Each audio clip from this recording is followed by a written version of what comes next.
โอเคครับขึ้นมาแล้วแล้วให้เราเห็นตรงนี้นะครับ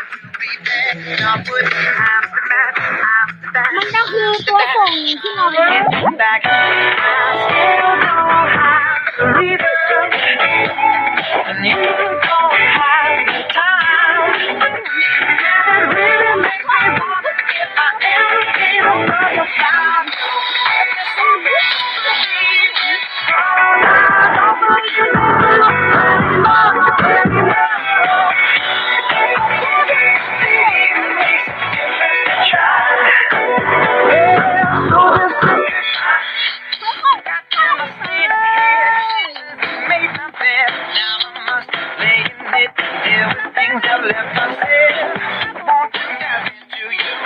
What you're going through, I get behind me. You move, forget about the truth. You don't have the reason, and you don't have time.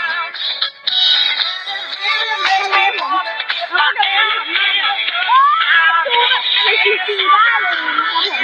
มสำหรับคลิปนี้ทำเวลาแล้วก็ลดสวัสดีครับเจอกันใหม่คลิปหน้าครับผมวันนี้เราจะทำ